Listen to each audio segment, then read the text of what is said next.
Assalamualaikum semua para pendengar malam ini. Kita ada channel baru dan konten baru di malam ini, yaitu selamat datang kembali News Fotografi Community di channel yang baru. Dan kita membuat konten cerita-cerita pengalaman-pengalaman yang dialami oleh orang-orang yang ada di manapun. Terutama kita mulai dari kameramen kita, salah satu anggota DPC yang bakal kita wawancarai, interview, dan juga kita tanya-tanya pengalaman mereka selama di mana, Pak? Di Banyuwangi. Banyuwangi. Karena waktu itu bulan apa waktu itu? Bulan November 2019 kalau nggak salah. Iya, pada saat itu DPC sedang melakukan Pelantikan Pocongers baru, anggota-anggota baru yang masuk di komunitas ini.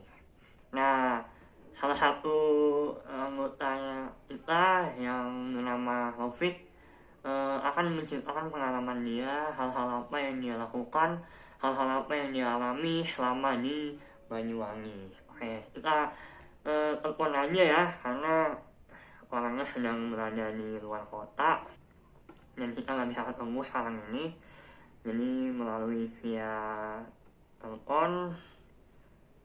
Oke,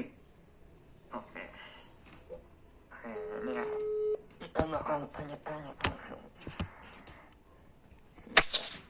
Halo, assalamualaikum Mas Taufik. Waalaikumsalam. Gimana kabar? Gimana, Reja? Halo, ha? Alhamdulillah sehat. Oke. Gimana, Kamu Ja? di mana ini? Gimana? Lagi di mana sekarang? Gue sekarang di rumah aja, lagi di Ciamis. Oh, di Ciamis ya, udah pulang ya. Lagi pulang kan, kebetulan emang libur. Siap. Lagi sibuk apa sekarang nih? Ya sekarang kemarin sih habis magang, sekarang mah nyantai sih, Ja. Mantap, memang hidup itu harus dibawa santai. Iya. Ya, saya sekarang lagi sama ini founder Gimana, Ja? ini Heeh. kami sih. Oh iya. Jadi malam ini kebetulan di konten baru DPC, podcast DPC, mau ceritain nih pengalaman pertama saat Mas Lopik dan kawan-kawan berada di Banyuwangi gitu. Jadi ceritain gimana tuh waktu itu ke Banyuwangi tuh? Oh yang di Banyuwangi ya. Iya betul. Gua ceritain dari awal apa gimana nih? Boleh, silakan dari awal. Ya. Paling gua ceritain pas ini aja ya. Jadi kan waktu itu kita GPC tuh kan berangkat ke Banyuwangi itu hunting, sekalian ada pelantikan anak baru kan. Iya. Nah itu anak barunya itu si Farhan namanya Cindy. Nah kita hunting di rumah gede itu, kalau nggak salah dulu tempat syutingnya ini ya, salah satu film di Banyuwangi. Nah jadi halo. Iya, halo.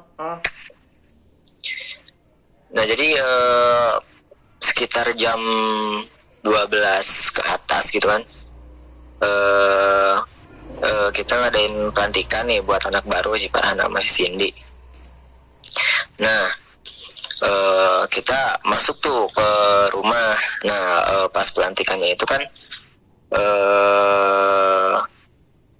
si anak baru ini disuruh buat ngevlog gitu kan, ngevlog berdua Farhan sama Cindy. Nah sebelum masuk ke rumah itu kita sempat ada kendala tuh. Karena apa? Karena ternyata akses masuk ke rumahnya itu susah banget.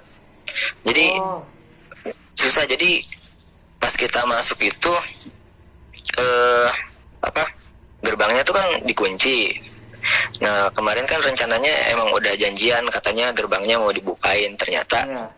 dari pihak yang emang berkaitan sama si rumah itu nggak ada kabar. Nah kita konfirmasi lagi, nggak ada kabar, nggak ada kabar lagi, dan kita konfirmasi terus katanya boleh masuk, cuman lewat pinggir. Nah lewat pinggir itu kita pas mau masuk lewatin benteng tinggi. Oh, jadi kayak Begitu. kayak apa sih, pagar gitu ya, tapi Pagar beton ya. Ada Pagar. gitu. Jadi Oh, bukan pagar. di situ ya waktu mau masuk gitu. Jadi itu bukan pagar sih, lebih ke benteng. Oh, benteng. Kayak benteng gitu. Tinggi, Tembok, kan? benteng tembok. Tinggi banget. Tinggi banget, di atasnya juga ada ranjau tuh kan. Ya udah, karena kita emang excited dengan rumah tersebut kan, udah mah rumahnya gede, angker juga kan. Dan yang jadi Ya udah, masalah kita udah jauh-jauh dari Nah, Jakarta, dan persiapan dari tim Surabaya juga udah matang, jadi nggak mungkin Udah balik matang. lagi ke Surabaya. Jadi mau Iya. nggak mau itu ada cari cara bagaimana bisa masuk ke situ. Jadi tuh temboknya itu di atas itu ada paku-paku. Kalau ada kawat-kawat ya, Fik, ya. Kawat-kawat. Berduri ya. iya, kawat-kawat Dan berduri itu tuh sangat tajam pedestrian banget. banget gitu. Berbahaya ya Mas ya. Sangat Sangat. begitu. Akhirnya Iya. bisa masuk pada saat itu. Iya, akhirnya kita pakai tangga yang dari kayu itu. Bambu. Kita iya, dari bambu ya, kita maksain naik ya, dengan hati-hati juga sih sebenarnya. Kita pegangin dari bawah. Ya pokoknya kita naiklah gitu ke sana, lewatin benteng yang ada ranjaunya itu. Ya udah, setelah semua udah masuk, kita cek lokasi dulu, kita survei. Nah dirasa udah survei, baru deh kita laksanain pelantikan. Nah pelantikannya ini Farhan sama Cindy ngevlog berdua, bawa action cam kan buat dokumentasi juga, Iya. ya kan. Nah ya udahlah, mereka kan mulai tuh pelantikan. Setelah kita survei, kita mulai pelantikan. Farhan sama Cindy berangkat ke dalam rumah tersebut, dan memang pada saat itu kondisi rumahnya emang gede banget. Terus banyak juga banyak kamar-kamarnya gitu. Jadi kayak Iya, kamar gitu ya. udah kayak kayak labirin juga kayaknya. Soalnya kan emang gede banget, Luas itu. sampai ke belakang juga luas banget. Nah kita tunggu tuh mereka pergi ngevlog. Kita standby di John. belakang, Iya. di safe zone. Terus kita tunggu tuh kan, udah sekitar hampir mau jam berapa ya, Jam menjelang pagi di- titik kayaknya. menjelang Jam pagi ya. 3 kalau nggak salah. Pokoknya mereka berdua itu udah hampir 2 jam lebih. Yang tadinya perkiraannya cuman mengitari rumah doang kan, ternyata lama nggak keluar. Kenapa nih kan? Tim juga mempertanyakan nih, kenapa kok pada lama gitu. Nah selang dari itu ada tuh ternyata Cindy teriak. Tiba-tiba Cindy teriak, nangis. Terus Cindy keluar kan. Nah kita samperin tuh langsung, kita sigap, kita samperin. Ternyata yang keluar cuma Cindy doang Si Farhan nggak keluar. waktu itu. Belum. Nah Farhan itu belum keluar. Jebak kayaknya. Belum keluar. Nah kita waktu itu belum tahu kondisi Farhan kayak gimana. Cuman kita samperin Cindy udah nangis katanya. Menurut keterangan dia sih waktu itu dia kayak Melihat sosok. nggak sengaja ya lihat sosok. Jadi mereka lagi jalan ke di lorong tuh kan, terus ada kamar katanya. Iya. Ada kamar di sebelah kanan. Nah dia nggak sengaja pas lirik di kamar itu ada jendela. Nah dari jendela itu katanya Cindy gak sengaja lihat sosok. Nah Waduh, sosok apa itu? nah kalau kata Cindy sih sosoknya tuh kayak yang rambut panjang gitu, tapi Gini, Vic, saya Jelas. jadi inget deh waktu kita kan Cindy kan ngeliatnya kan sosok rambut panjang, kemudian ya dugaannya sih kayaknya makhluknya itu perempuan, sosok gaib juga. Pak, Gini. iya. Anak gitu ya. Ya sejenis kuntilanak begitu, dan itu kalau nggak salah sempat kerekam saat live IG itu, Vic. Oh, Tapi kita, iya tapi Pak. kita enggak lihat yang Enggak lihat ke- itu viewer. Jadi di metadata itu ada buat Ada. tahu pocongan. Nah itu tuh video live. pas yang ada sosok putih itu, kita sebelumnya tuh survei kita live sebelum kejadian yang ini ya, yang pelantikan. Iya. Jadi kita survei, kita live, dan ternyata waktu itu kita nggak sadar ada sosok itu. Cuman dari viewer katanya tuh ada apa tuh katanya di jendela, kayak ada yang lewat. Kayak lewat gitu ya. Cepat gitu. Itu, dan ternyata pas Cindy dan sama Farhan ngevlog itu, nah mungkin bisa jadi itu sosok yang sama yang dilihat sama Cindy gitu. Ya, yang jelasin di sebelumnya. Dan nah pada saat itu Cindy sama Farhan panik mungkin. Ya Farhan juga emang orangnya kan emang panikan, takutan mungkin ya. Iya. Jadi saat itu ya mereka panik gak karuan, terus kepisah. Farhan gak tahu kemana, Cindy nangis, lari. Ya mungkin kebetulan Cindy larinya keluar gitu ya, jadi kita bisa nemuin dengan gampang Cindy ada di mana pas saat Cindy nangis itu kan. Nah pas Cindy ketemu, terus kita bawa Cindy ke safe zone dulu tuh sama tim. Diinterogasi dulu. Iya, kita tanya-tanya dulu kenapa gitu. Nah pas udah di safe zone, waktu itu di safe zone si Cindy ditemenin sama Eki juga. Nah terus kita bertiga waktu itu, saya, Pak Miki, sama Mas Pras. Aduh, jadi Mau cari ada berapa orang yang sebenarnya yang ke Banyuwangi waktu itu? Ada. yang jadi berarti waktu itu saya, terus ada Pak Miki, ada Mas Pras mungkin ya, terus sama Eki. Nah yang di Farhan. Nah yang di safe zone itu ada dari kebetulan Dari regional Mas Doni ya, Mas Doni yang Oh, gitu. Mas Doni nemenin di safe zone. Iya ada aja. Lumayan banyak ya. Soalnya Jadi kita ya. sampai sewa mobil travel ke sana. sampai sewa. Jadi di safe zone itu Eki ditemenin Mas Doni juga sama Cindy.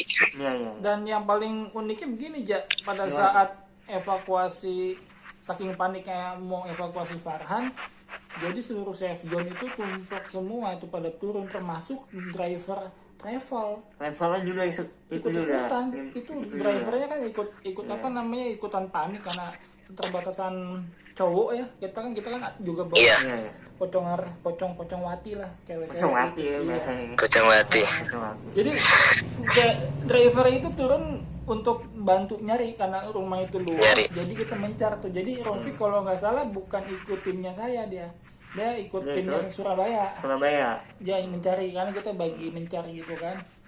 Nah nih di video itu saya ingat banget itu yang nemuin itu Rofik, dan saya pengen tahu kronologisnya gimana ya bisa ketemu tuh Rofik. Ya itu. Nah, iya. Nah iya Pak. Jadi kan waktu itu kita sempat nyari ya Pak, bertiga nih. Iya. Bapak, Mas Pras sama saya Hmm. masuk dulu kan. nyari, kita bertiga kita diskusi dulu tuh gimana kalau kita mencar katanya. Bapak sama Mas Pras, saya sendiri awalnya kan gitu. Cuman saya waktu itu gimana ya Pak, agak-agak kurang berani juga kan kalau sendiri. Nah terus kita akhirnya cari bertiga, nyusurin daerah yang ke belakang yang WC. Betul serem banget tuh sumpah. Yang WC. Dan sampai saat itu kita belum nemu tuh. Padahal kita udah nyari satu-satu tuh, lihat ke dalam. Di sana kan waktu itu banyak WC juga ya kalau nggak salah. Nah kita cari satu-satu masuk, nggak ada. Akhirnya kita ke depan lagi, balik ke depan, terus kita diskusi lagi. Dan di sana ya udahlah, daripada terlalu lama gitu, ternyata akhirnya saya sama Mas Pras masuk lagi ke dalam buat nyari Farhan. Nah sementara itu Pak Miki balik tuh ke Safe Zone buat buat manggil Eki sama Mas Doni buat nyari bantu juga. Waktu itu, nah waktu pas Pak Miki ke Safe Zone, saya nyari sama Mas Pras. Nah saya nyari bareng tuh sama Mas Pras. Pertama kita masuk lagi ke WC, yang WC belakang yang banyak itu. Kita nyari ke WC, kita susurin satu-satu, belum nemu. Terus waktu itu juga ada pohon gede, tapi bukan yang di belakang. Jadi ada WC, terus depannya tuh ada pohon. Nah kita cari juga ke sana kan, karena kan waktu saya ke sana juga, saya ngerasa pundak tuh berat banget. Nah takutnya di sana kan gitu. Cari ke sana, ternyata nggak ada juga. Terus kita balik, terus kita ngobrol di tengah rumah itu sama Mas Pras, dan akhirnya kita coba pencar. Mas Pras cari lagi ke area WC, saya nyari ke belakang, ke apa ya itu, kayak banyak pohon, terus ada bangunan pohon kayak semak pokoknya semak tinggi lah, semak tinggi, ada pohon gede. Pokoknya yang waktu kita hunting pertama, yang waktu kita survei itu kan kita juga masuk ke sana tuh, yang emang katanya auranya lumayan gede. Nah kita saya susurin ke sana, saya cari, dan nggak ada tanda-tanda dari Farhan, nggak ada tanda-tanda suara atau apapun gitu. Saya nyari sampai saya nyari ke dalam, sampai saya beraniin ke dalam tuh, ke area pohon yang emang waktu itu kerasa banget auranya. Ke sana, cuman saya nggak berani lebih dalam. Saya cari, terus saya balik lagi. Terus waktu itu Mas Pras nggak tahu nyarinya sampai mana. Cuman selang itu saya balik ke mau ke arah rumah, mau ke arah tengah rumah ya, yang kita diskusi awal. Nah kayak ada yang suara ngerintih dikit gitu kan, gitulah pokoknya. Terus saya tuh parno sih waktu itu. Ini berdua apa sendirian, apa cuman Ropik doang waktu itu? Nah waktu itu saya sendiri Pak. Waduh. Jadi Mas Pras itu kan kita kondisinya pencar. Nah Mas Pras tuh saya pokoknya udah nggak tahu kondisi Mas Pras gimana.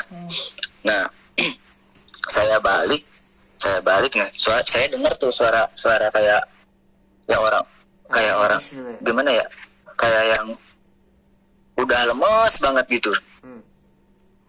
Saya cari suara itu kan, tapi saya sempat parno, ini suara apa nih?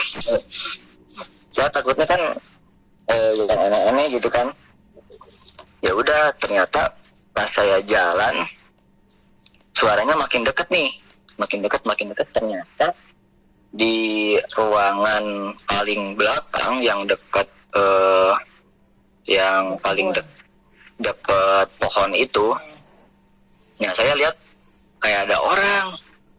Ternyata pas saya samperin Farhan, dan kondisi Farhan itu waktu itu udah hampir kayaknya udah hampir mau pingsan deh. Iya. Soalnya dia udah lemas banget. Saya waktu itu Udah lemas banget. lagi nangis waktu saya pas datangnya. Pas saya Nangis waktu Nah. saya datang nangis.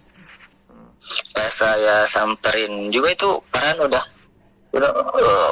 kayaknya udah hampir mau pingsan deh Pak. Cuman saya samperin, Han, saya kan pas gitu dia langsung kaget lihat saya Pak, langsung nangis deh. Oh, Waktu iya itu benar, ya. nangis. Nah, Suara nangis tuh. nah setelah itu saya dengar tuh Pak Miki kalau nggak salah nyebut nama saya, manggil nama saya gitu kan Iya. waktu itu, dan ya saya langsung nyaut aja kan, Pak di sini kata saya teh. Dan saat itu juga ya udah ketemu sama kru juga udah disamperin, di sana udah banyak orang juga, dan Iya, jadi waktu pokoknya pas Rofik nyari itu dia nggak bawa hati aja. Nggak bawa hati. Jadi saya terasa itu saya feelingnya tuh Rofik, karena Rofik dalam kondisi sadar kan ketika itu kan, timbang Farhan, bahkan kita panggil nggak nyaut. Nah Rofik di situ saya dengar kayak ada suaranya Rofik, saya langsung teriak karena nggak ada hati. Dan saya kebetulan megang hati juga langsung panggil teman-teman yang ada di Safe Zone, semuanya pada datang, Eki semuanya. Karena Farhan di sana gelap banget ya. Karena itu jadi kalau nggak salah ya si Cindy yang megang center ya, jadi Farhan itu nggak megang ya. Yo.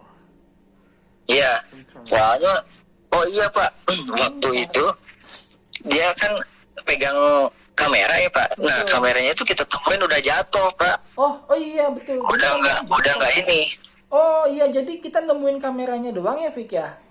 Iya, jadi kan emang lightingnya itu bareng sama kamera, kalau nggak salah. Betul. Dan pas saat kita masuk tuh kamera udah tergeletak dan Farhan nggak tahu kemana waktu itu. Makanya Iya. mungkin dia waktu itu panik, nggak tahu harus kemana, tersesat, dan mungkin sempat juga ke belakang kan Pak ya. Kita tahu sendiri kan waktu kita ke area belakang yang banyak pohon itu kan emang auranya emang beda gitu kan, apalagi dengan kondisi Farhan yang saat itu udah nggak karuan mungkin ya gitu Pak. Betul. Dan itu kalau menurut saya kayaknya si Farhan tuh panik ketika Cindy lari gitu. Kan gelap, otomatis tuh dia nggak megang apa-apa. Jadi mungkin kamera dilepas, jatuh, dan jejak kita putus di waktu nemuin kamera itu. Di situ kita kehilangan jejak Farhan. Iya. Gitu, Iya Pak. Ja. Nah sebetulnya kalau menurut saya Fik, si Farhan itu sih kesimpulannya sih bukannya dia dibawa sama makhluk penunggu situ sih Fik. Mungkin karena masalah kepanikan doang, Ja. Takut yang Iya, dia mau lari. Memang jalan keluar di situ memang susah. Rofik pun kalau ditinggal di situ dalam keadaan gelap gak bakal tahu jalan keluar. Walaupun Susah banget, Pak, itu. udah survei. Karena luas banget rumah itu. luas dan gelap ya. Gelap. Itu pun kita jalan hati-hati banget Pak waktu ke area yang belakang itu. Saya ingat ada sumur Pik di situ Pik. Nah, Salah iya Pak. langkah selesai tuh di situ tuh. Ada sumur, Ja. Sumur. Jadi enggak dibatasin oleh sumur kan bener Langsung. gitu. Jadi langsung Masuk gitu. Kalau salah bisa langkah bisa terprosok. ketusuk Itu gitu. luar biasa tuh Ja di situ. Dan banyak bau, ada bau wangi, ada bau sawo. Menyan. Minyak nggak ada malah. Pokoknya di situlah kita udah mulai waktu survei kan, saya kan ikut sama Rofik, saya kan selalu di belakang kamera tuh. Dan ini yang jadi masalahnya adalah semua dokumentasi semua nggak ada datanya, metadata semuanya hilang. Satu-satunya metadata yang selamat itu adalah live IG doang. Kamera Rofik pun mati tiba-tiba. Iya. Kalau mati oke lah, mati, tapi kan minimal kan ke record. Iya. Ini nggak ke Kali sekali ya. nggak ke record. Nggak kerekam. Bahkan yang action camnya Farhan pun nggak ada sama sekali Kita tuh. berharap dari situ Pik kameranya Farhan Iya. bisa nge-record. Taunya pas dicek di hotel ya, Iya. metadatanya Nggak ada. Nggak ada. damage. Jadi yang masih ada sekarang cuman di live IG itu Nah doang. di IG itu untungnya kita simpan. Jadi sempat kita panik juga untuk ngamanin filenya Fik ya. Dan Iya. perjalanan pulang karena nggak bawa apa-apa, foto-foto semua udah hilang. di situ. Seolah-olah rumah itu nggak mau diungkap misterinya, Pik ya. Iya betul Pak. Dan kebetulan waktu itu kan emang videonya running juga dan nggak, ya udah kalau emang running mah susah kan, Betul. kita nggak pakai jeda. Jadi kalau udah filenya rusak ya udah.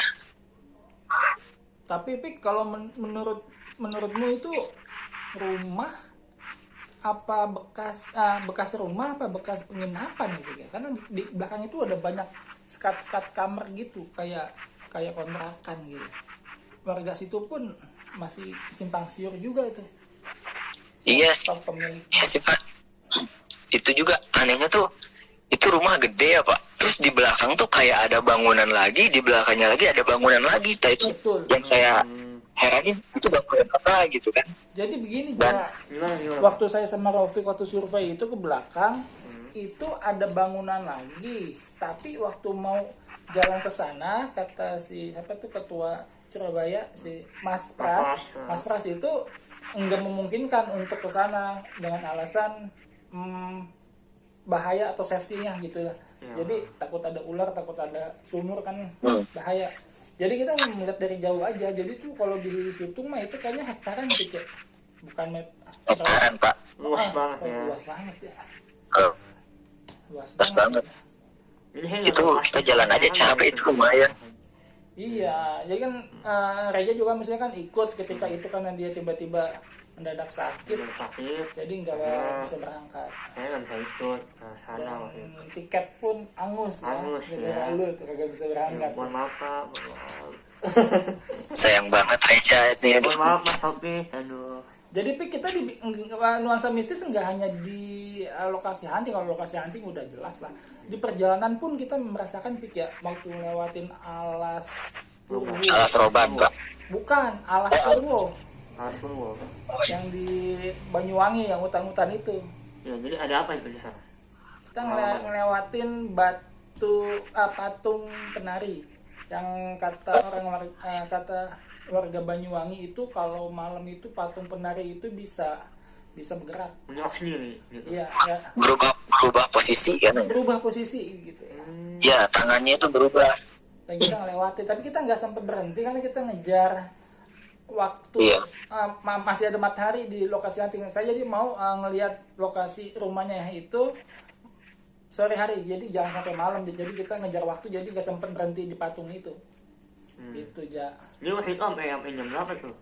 Di sekitaran rumah-rumah itu. Oh, waktu hunting sih kita sampai menjelang subuh jam Menjelang subuh. 4 karena ada insiden Farhan aja. Harusnya sih jam 2 kita udah balik lagi ke hotel. Gitu. Jadi karena Farhan, jadi kita sampai jam 4 menjelang subuh lah, pikir kita sampai hotel pikir. Ya subuh Pak, jam 4-an lah. Nah Sekitar. di situ Farhan udah mulai kondusif, udah bisa diajak ngobrol tuh sampai hotel kan. Kita kasih Indomie juga kan, kita suruh makan dulu gitu supaya dia cooling down. Nah itu udah mulai ngobrol. Jadi kita tanya-tanya kenapa lu bisa seperti ini gitu. Bahkan kita sampai mau lapor polisi Pik ya, kalau sampai pagi enggak ketemu ya. Iya Pak. Lapor polisi itu tadinya. Iya, kalau anak itu hilang ya. Anak itu hilang, masalahnya. Ditonton sama setan gitu nih. Nah takutnya enggak dia keluar lagi udah ini tua gitu makanya. Takutnya harus jadi ada yang ditumbangin gitu misalkan. Iya takutnya karena Banyuwangi Pik ya, kita sebelum survei waktu makan bakso gitu ya di dekat lokasi situ, banyak yang bilang rumah itu memang legend banget lah di situ. Syukur alhamdulillah si Farhan sehat walafiat dan dia tidak Sehat. menjadi menua ya di sana. Enggak Iya. masih Masih ini. semula. Nah, si Cindy itu gimana tuh? Jadi ya. Iya, Cindy gimana?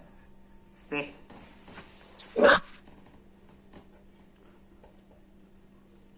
Halo? Halo, Topik.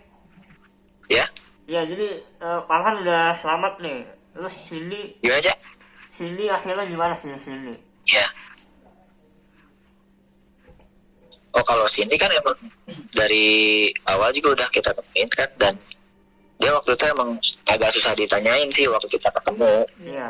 Udah panik banget dan pas di safe zone kan ditemuin sama Eki juga, dan udah mulai apa sudah mulai sadar gitu kan.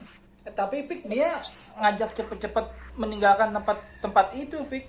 Dia nggak mau menceritakan di situ, pokoknya mesti cepet-cepet pulang ke hotel lah, kayak semacam itu apa namanya teh? Oh, jadi nggak sempat cerita dulu ya? Enggak, Langsung. trauma. Jadi nggak mau dia kalau ditanya rumah itu dia nggak mau cerita gitu. Cindy karena mentalnya juga kan dia kan perempuan lah, beda. Dan akhirnya ja kedua orang itu keluar dari GPC ya. Pada saat sebelum pelantikan sudah pelantikan Sebelum pelantikan dia mengundurkan diri. Kapok. untuk pindah Untuk kembali tidak bergabung lagi dengan GPC. Aduh. Akibat insiden itu ja. Disayangkan sekali ya, soalnya sebelum-sebelumnya juga banyak anggota yang ingin ikut pelantikan juga. Tapi masalahnya si Cindy itu face to face ya, dengan makhluk halusnya itu katanya, pengakuannya begitu, entah halusinasi entah apa, dengan meyakinkan dia bilang dia melihat sosok penderita itu. Bisa jadi pengalaman pertama si Cindy ya, karena Iya, pengalaman pertama itu. melihat sosok secara nyata. Gitu. Jadi kalau Mas Topik gimana nih? Udah ngelihat sesuatu hal yang berbau makhluk gaib kah? Atau di sana juga ngelihat tapi belum diomongin sama kami sih atau teman-teman gitu? Kalau saya sih nggak ngelihat ya, bahkan waktu pas live pun, padahal kan saya sama Pak Miki tuh sampingan tuh, samping-sampingan kan, Pak Miki live saya. Dan tuh pas ada yang lewat pun saya nggak ngeliat gitu. Cuman kalau ngerasain itu paling kerasa pas kita hunting ke belakang, pas yang pohon Ya, itu sampai pundak saya tuh berat sama panas banget. Merinding Itu juga. pertama kali saya tuh ya, kalau merinding mana dari awal kita masuk juga udah merinding, cuman Iya, ini iya, iya. rasanya udah berat banget di area kayak pundak. ada yang ngegemblok. Kayak mungkin sosok tuyul misalnya menggendong Itu Topik. ngegemblok gitu. Nah itu juga kayak bisa jadi sih, tapi ya saya kalau misalkan kayak gitu kan berpikir positif aja gitu kan. Betul, Jadi itu bagus. takutnya ya lost control kalau Iya. kayak gitu kan juga repotin juga. Makanya pas waktu kita hunting terus saya tuh bilang ke Pak Miki, Pak saya panas nih area ini sama pundak agak berat, ya udah ini kita selesain surveinya kita keluar lagi gitu kan. Jadi jujur aja Ja, jadi kondisinya begini Ja. Jadi teman-teman itu kondisi hunting di sana karena keterbatasan waktu, Iya. sehingga mereka itu kelelahan di perjalanan, karena perjalanan dari Surabaya menuju Banyuwangi itu makan waktu hampir 7 jam 7 jam. di perjalanan itu, dan itu sempat berhenti untuk ya kita cuma sholat doang sih, habis itu jalan lagi. Nah sampai hotel kita nggak sempat istirahat Fik ya, cuman mandi doang paling. Nah, setelah sudah sampai hotel, terus ada hal-hal yang aneh lagi mungkin yang dialami oleh para anggota baru itu yang Ya kalau saya sih positif thinkingnya ya mungkin kecapean lah kalau memang ada yang merasa pundak berat segala macem gitu. Tapi dua orang ini sepakat sama Cindy, dia kalau diajak lagi ngobrol masalah itu semacam kayak apa ya? Dia masih ini apa namanya trauma. Kayak nggak mau dibahas dulu deh, dia nyari zona aman dulu pas di stasiun Pasar Turi. Kita udah di kereta, nah itu mulai itu kita ngobrol, di situ kita bisa dapat apa namanya informasi, dan kita sempet tulis di ID-nya di Twitternya Farhan. Itu sempet trending ya Pik ya. Iya Pak, sempet trending karena ternyata ada yang nonton pada saat kita live IG itu bekas lokasi syuting salah satu film. Film lokasi syuting film horor mungkin apa? Ya itu film horor ya yang bisa disebutin ya, pokoknya film horor gitu, dan sutradaranya itu membenarkan bahwa itu lokasi gua syuting katanya. Dan itu saya dapat informasi itu dari Surabaya kalau kita hunting tadi kita mau di Rumah Darmo kan, Rumah Darmo ya udah gitu aja. Regional Surabaya ngajak ke suatu tempat yang lebih jauh yang jarang kerja manusia, itu di Banyuwangi. dan secara tidak sengaja tweetnya si Farhan itu di Twitter, Iya. taunya banyak yang nge-retweet. Ternyata itu bekas lokasi syuting film dan itu memang diiyakan bahwa itu serem banget. Dan Jadi si Farhan nge-tweet apa ini waktu itu? jadi keluh kesah dia bahwa dia bilang kapok atau apa, jadi dia kapok nggak mau ikut GPC lagi atau apa gitu. Terus dia ngupload foto kalau nggak salah. Foto di lokasi itu. Bahwa dia apa sih, saya lupa lah, pokoknya itu sempet trending juga bahwa dia intinya sih keluh kesahnya menyesal ikut GPC gitu karena pengalaman mistis yang pertama kali seumur hidup dia alami pada saat pelantikan. Ya. Begitu Saudara Reja. Sangat merinding bulu kuduk saya ini. Begitu. Nah, Rafiq sih pengalamannya udah dia jam terbangnya udah lumayan lah karena kan udah sering kemana-mana. Iya, Mas Topik ini. Ya. Jadi masih bisa apa sih psikologisnya lihat tempat-tempat kayak begitu masih kuat lah. Nah, si Farhan ini kan anggota baru, dia berani, mungkin tandemnya perempuan si Cindy, makanya dia berani kan Fik ya. Iya Pak.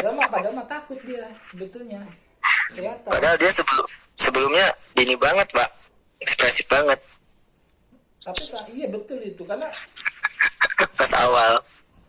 waktu videonya Cindy itu sayangnya nggak ke-record kameramu, Pik. Jadi kita nggak tahu saat evakuasi Cindy itu. Iya. Pas di rumah itu berapa lama itu dia? Berada di rumah sampai nggak ketahuan gitu, dia nggak Kita muncul. 2 jam nunggu, kita 1 jam nunggu kagak keluar, kita nyari sampai sejamnya 2 jam lah itu anak menghilang di dalam rumah itu. Bahkan kita ambil keputusan kalau Surabaya bilang ketuanya kalau memang subuh nggak ketemu ya kita ke polsek terdekat lah. Tapi si Farhan bawa hati nggak itu? Bahkan nggak bawa HT. Nggak bawa. HT itu dibawa Cindy. Bawa Cindy. Cindy kan keluar. Ini keluar, Iya. Farhan tinggal. Tinggal. Dia jelas banget ya. Luar biasa itu kan. Pengalaman Dan sangat gitu sampai di Jakarta, ya itu rezekinya Farhan, banyak diundang media mantap. untuk mengklarifikasi kenapa bisa hilang. Tapi saya yakin itu bukan hilang dibawa oleh makhluk halus sih, karena dia secara psikologis ketakutan, nggak tahu jalan keluar. Bahkan saya yakin Rafiq pun kalau ditinggal nggak akan tahu jalan keluar dia, karena memang susah sekali dia. Tapi Mas Topik sempat ada jiwa keberanian tadi ketika sendirian mencari Farhan. Karena dia terpaksa itu. Dan itu harus diberani-beranikan. Harus diberani-beranikan ya Mas Topik. Karena kan kasihan juga Farhan kalau hilang kan. Iya, jadi jiwa sisi manusiawinya tumbuhlah di situ, jadi rasa takut di belakangan dah pokoknya sekarang Ya, ketemu. pokoknya gue harus nemuin si Farhan ini. Tapi Fix ada sesuatu yang ini kan jujur aja Fix ya, lu waktu itu hero lah pada malam itulah, karena kan bisa berhasil nemuin Farhan dengan feeling lu gitu Fix. Tapi anehnya dia itu ketemu di belakang kebun yang menurut feeling saya waktu survei memang di situ tuh si Pras bilang seolah-olah kayak ada istana gaib di belakang rumah itu, Fik. Kekuatan terbesarnya itu ada di situ sebetulnya, Fik. Nah iya Pak. Yang waktu kita ke belakang juga kan Mas Fix di sana banyak banget ngomong Pak. Dia mancing-mancing kan. Betul, Waktu kontrol dia di sana iya. di situ tuh. Itu Pak.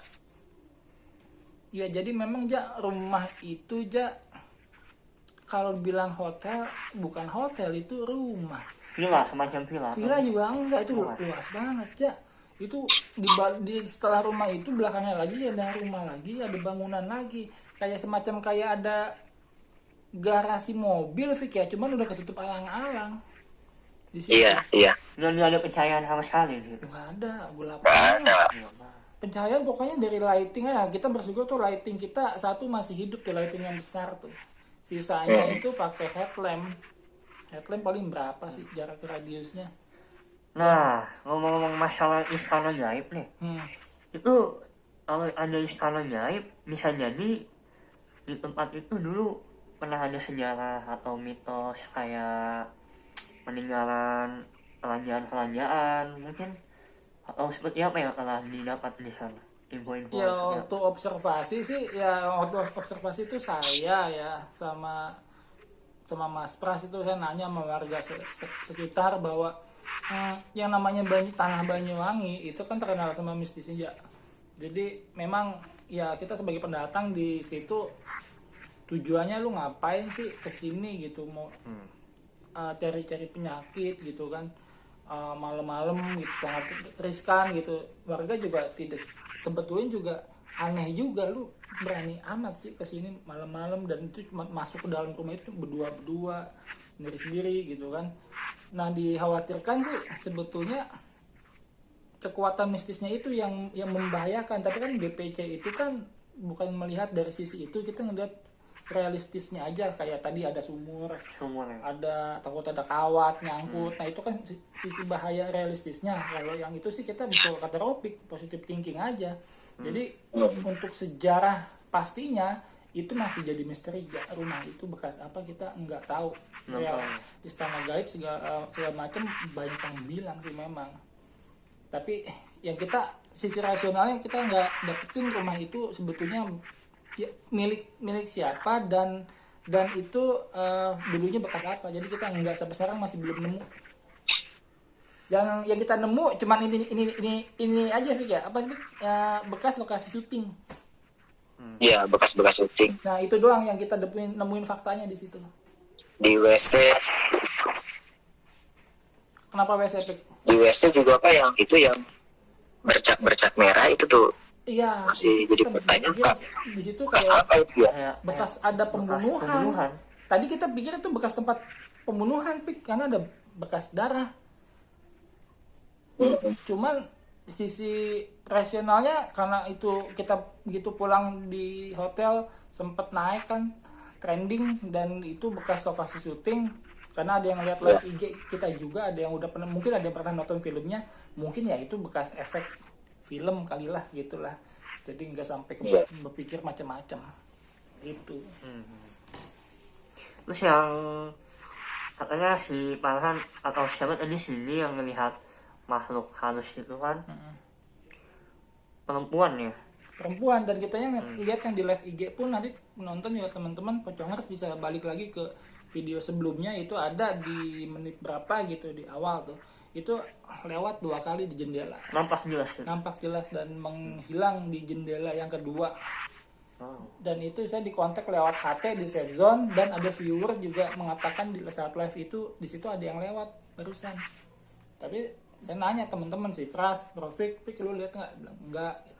Pras juga enggak. Ya emang kita cuman fokus merhatiin denah Fik ya, lokasi ya. Kan banyak akar-akar yang nampak di tembok juga, kita fokus ke sana kan. Nah, jadi rumah itu di tembok itu banyak akar-akar pada turun gitu ya. Wah, pokoknya serem deh. Itu masih kebayang gue Fik. Seolah-olah masih ada di Banyuwangi gitu. Jadi sebenarnya rumah itu dulunya tempat apa itu? Nah itu kita belum tahu, masih jadi misteri sampai enggak terawat gitu mah. Mungkin berapa tahun Pik ditinggal kira-kira kalau ada pohon di dalam rumah begitu.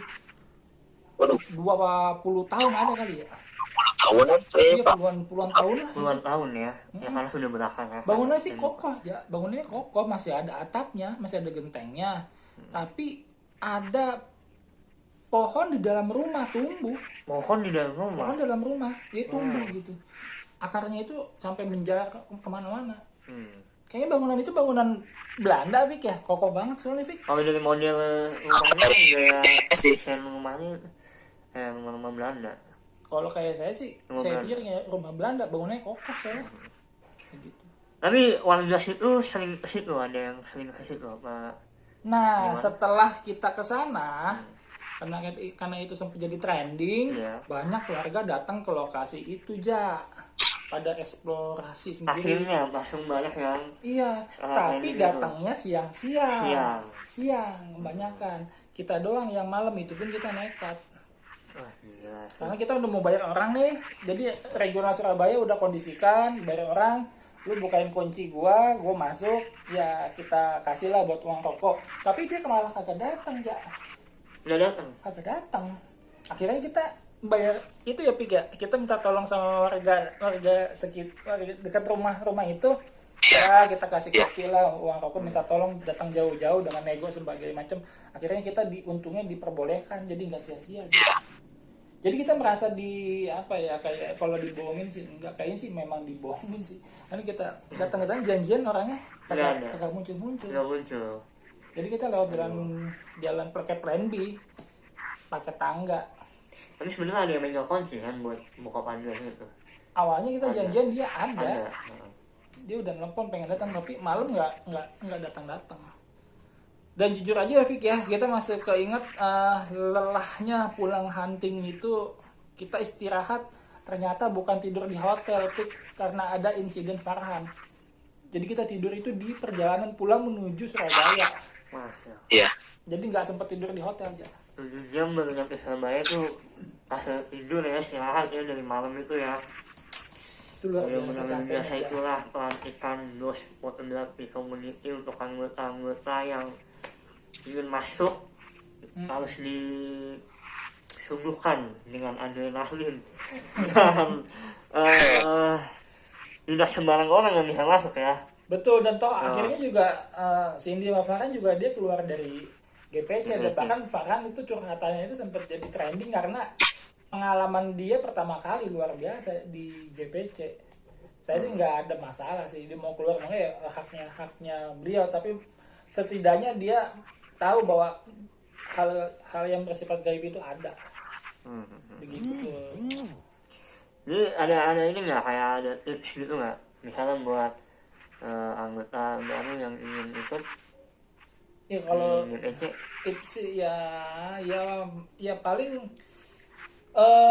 betul kata si Ropik tadi, positif thinking. Iya, paling utama ya. Itu hal yang paling utama. Yang kedua itu memang kita koreksi juga dalam keadaan fit, kita harus masuk lokasi hunting, dan waktu ke Banyuwangi jujur aja kita nggak dalam keadaan fit karena kelelahan di jalan. Kelelahan di jalan, akhirnya emang membawa suasana juga. Dan planningnya kita mesti tidur dulu tuh. Jadi teman-teman datang sehari-hari, tidur, makan, habis itu tidur dulu, malam baru siap.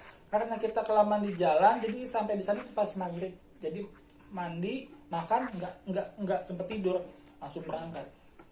Gitu. Lumayan seram juga kita melihat sosok perempuan itu ya, si Cindy itu. Oke, jadi saya jadi teringat kita di luar Banyuwangi Fik ya. Di luar Banyuwangi ya. Kebetulan kan saya kan profesinya sebagai seorang dosen nih. Ya. Setelah 2 hari saya di Jawa Timur, kemudian saya kembali lagi ke Jakarta, kemudian saya mengajar di salah satu kampus di Karawang. Ya. Pada saat saya ngajar Fik, ada mahasiswi saya, ya dia bisa dibilang indigo gitu ya. Iya. Saat saya ngajar itu Fik, dia melihat sosok perempuan berkebaya, berbahasa Jawa masuk ke dalam kelas, dan itu jumlahnya lebih dari 5 sosok gaib itu ya. Waduh. Kejadian itu setelah dari Banyuwangi. Setelah dari Banyuwangi.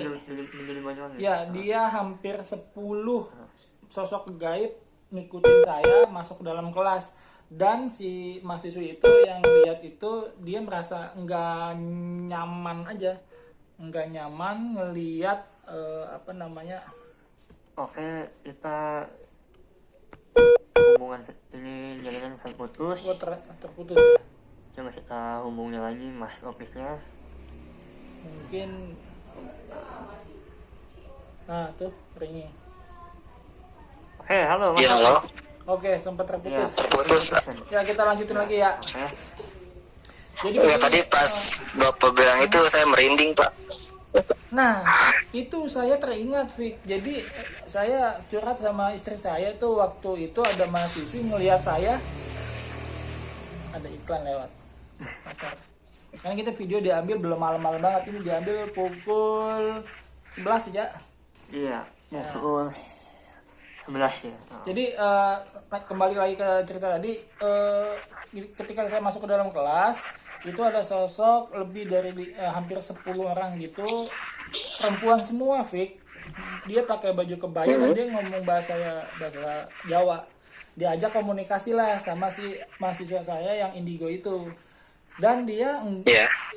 nggak nyaman bahwa saya itu banyak yang ikutin pada masuk ke dalam kelas. Selesai kuliah saya disamperin tuh oleh si mahasiswa itu, ditanya habis dari mana Pak Miki, habis dari kosan, saya bilang kan. Iya. Ini jujur aja ada yang ngikutin sosok perempuan itu menggunakan bahasa Jawa. Dan saya teringat, iya 2 hari yang lalu saya habis dari Banyuwangi. Masuk ke dalam suatu lokasi, dan di situ memang tingkah saya tuh di sana sama Mas Pras itu sedikit-sedikit sompral gitu aja. Jadi pancing penunggu gaib itu untuk mengganggu calon-calon pocongers di situ. Dan imbasnya ke saya aja. Dan itu only hanya Pak Miki yang ngalamin itu, dan teman-teman lain nggak ada. Itu juga saya nggak sadar juga, tapi itu saya dapat itu tahu dari mahasiswa itu. Kalau dia nggak ngomong saya nggak akan tahu, karena saya nggak punya kemampuan buat melihat seperti itu. Gitu aja. Jadi ya akhirnya positive thinking sih, kembali lagi bahwa ya udahlah, lupakan gitu, karena efeknya betul itu, saya jadi malas sholat. Malas sholat subuh kayaknya gimana gitu ya. Berat. Begitu. Jadi memang katanya sih itu ikut dari Banyuwangi.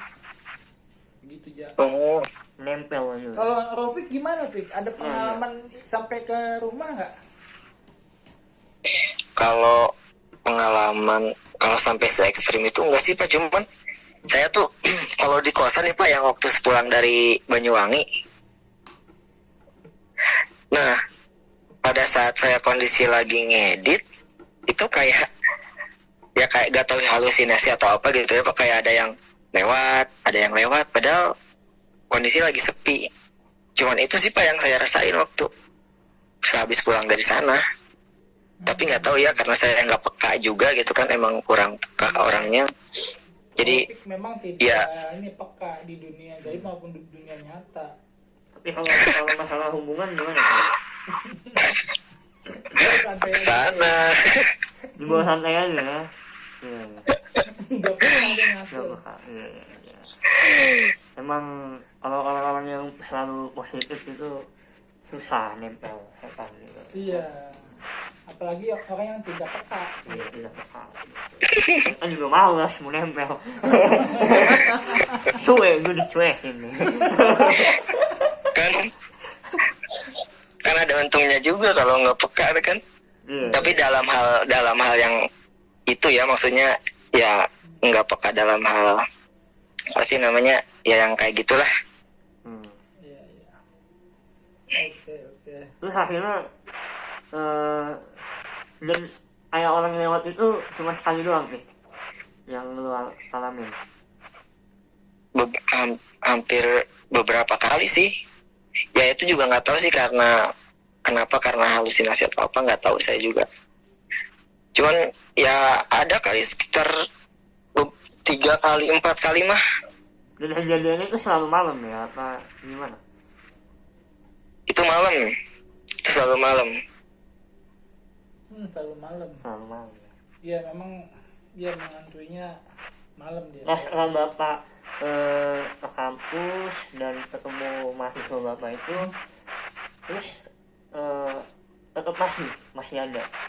Nah, setelah dibilang begitu sama mahasiswa saya, jadi saya lebih meningkatkan lagi masalah ibadah sih ya. Jadi ya saya percaya gak ada kekuatan gitu, melainkan kekuatan Tuhan gitu. Jadi akhirnya tetap terus saya yang tadinya ibadah memang jujur aja males banget itu kayak sholat tuh setelah pulang dari Banyuwangi, mungkin lelah atau gimana, akhirnya saya paksain aja tuh.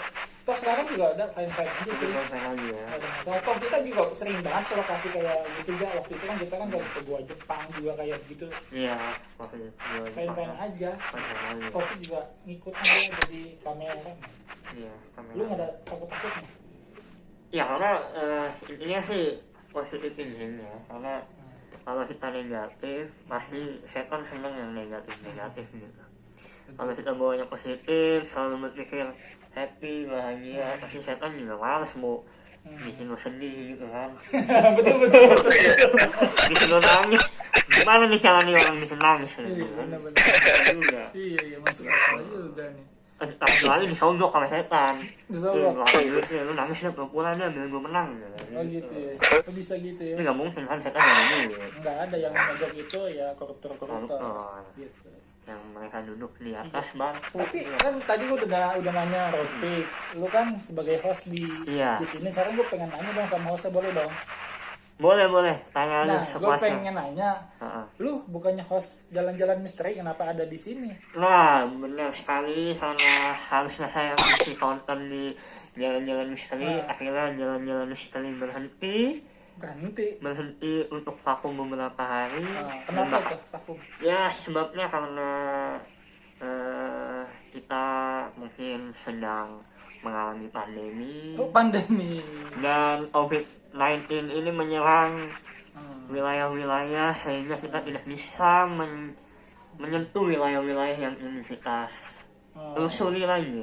Oh gitu. Akhirnya juga GPT yang sebelumnya kan sempat banned kan Oh iya. YouTube kita. Seperti take down. Nah. Jadi produser si host satu lagi ngurusin juga sama bapak juga kan. Oh iya, bener. Channel.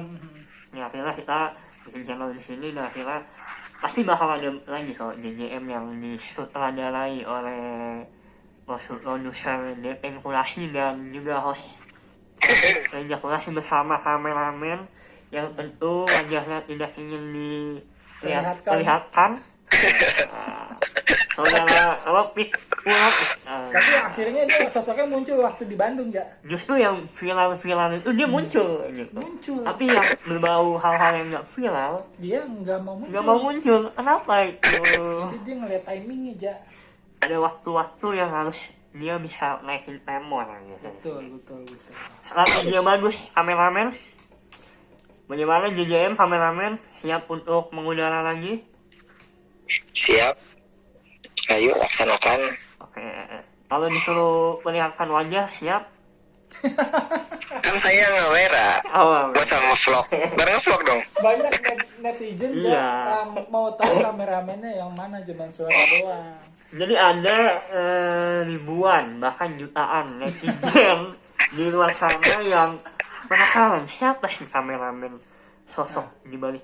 Nah, ini kan cuma audionya doang. Nanti Ya. kita ambil fotonya aja. Ya, Ja. ya kita ambil bakal fotonya. memajang foto Mas Ropik di konten kita ini yang baru ya. konten terbaru yang sebagai yang kita wawancari juga sebagai langsung dari saksi mata di perjalanan Banyuwangi. Oke. Begitu. Jadi Mas Ropik ada yang mau sampaikan lagi Mas Ropik bagaimana? Udah, kayaknya udah. Sudah ya, disudahi saja ya Mas Ropik ya. Karena saya tahu Mas Ropik HP-nya udah mulai kelihatan panas ini dan kuota sudah mulai melemah. Makanya kita akhiri saja Mas Ropik. Terima kasih ya Mas Ropik ya sudah mau berbincang-bincang bersama saya Reja Kurasi dan founder daripada Ghost Photography Mic Oxygen3. isi Oxygen3.